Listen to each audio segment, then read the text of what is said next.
ஆர்ப்பாட்டம் முற்போக்கு கூட்டணியின் ஆர்ப்பாட்டம் ஆர்ப்பாட்டம் இது ஆர்ப்பாட்டம் ஆர்ப்பாட்டம் இது ஆர்ப்பாட்டம் தமிழ்நாட்டை தொடர்ந்து வஞ்சிக்கும் இந்திய அரசை கண்டித்து ஆர்ப்பாட்டம் இந்திய அரசை கண்டித்து ஆர்ப்பாட்டம் ஆர்ப்பாட்டம் இது ஆர்ப்பாட்டம் ஆர்ப்பாட்டம் இது ஆர்ப்பாட்டம் தமிழ்நாட்டிற்கு துரோகம் ஏற்க மறுப்பதா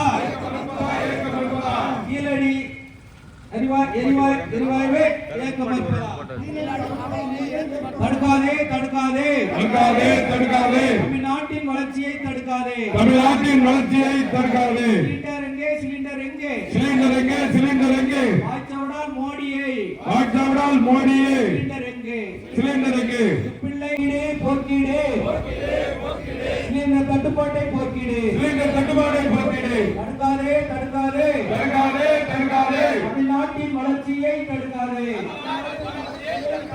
பாடம் போட்டோம் எதிரிக்கும் துரோகிக்கும் பாடம் போட்டுவோம் தோற்கடிப்போம் தமிழ்நாட்டை தொடர்ந்து புறக்கணிக்கும் என்டிஏவை தோற்கடிப்போம்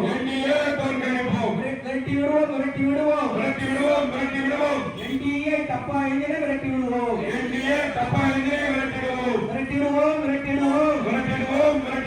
டெல்லி அணியை விரட்டிடுவோம்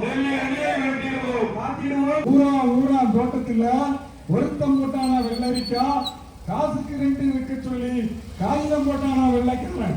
இப்ப நம்ம காகிதம் போடலாம். ரஷ்யாவுல 30 நாளைக்கு பெட்ரோலிய கச்சா பொருட்களை வாங்கிக் கொள் என்று இந்த மோடி அரசு இந்தியாவுக்கு தேவையற்ற. அதாவது கேஸ்ங்கிறது வந்து ஒரு முக்கியமான பிரச்சனை. அதாவது அடுப்பு வந்து நமக்கு எரிஞ்சா மட்டும்தான் நம்ம சாப்பிட முடியும். அதான் பெண்களுக்கு ரொம்ப கஷ்டமான சூழ்நிலையில் ஏற்பட்டுள்ளது.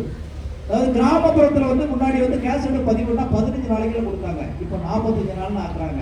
அப்போ நிறைய கஷ்டங்கள் இருக்கு. ஒன்றிய அரசு மோடி அரசு வந்து ஒட்டுமொத்தமாக அதாவது தமிழகத்தை நிறைய வஞ்சிக்கு காரணம் தமிழ்நாட்டு மக்கள் வந்து என்னைக்கு மோடிக்கு வாக்களிக்க மாட்டாங்க, அவங்க கூட்டணிக்கு வாக்களிக்க மாட்டாங்க. அதனால இந்த எல்லா திட்டங்களுமே கொடுக்க கூடாத ஒரு எண்ணத்தில் இருக்கக்கூடிய அரசு தான் மோடி அரசு.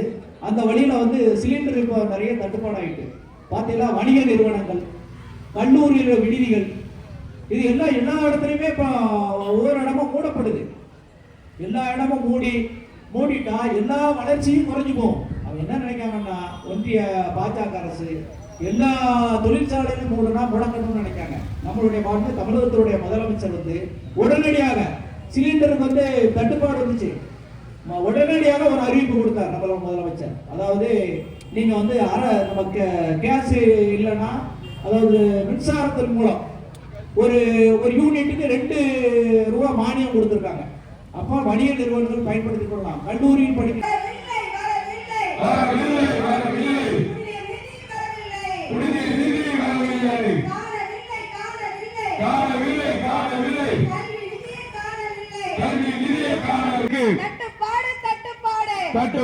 தட்டுப்பாடு கண்டிக்கிறோம் தமிழ்நாட்டை வஞ்சிக்கும் டப்பா இன்ஜினை கண்டிக்கிறோம்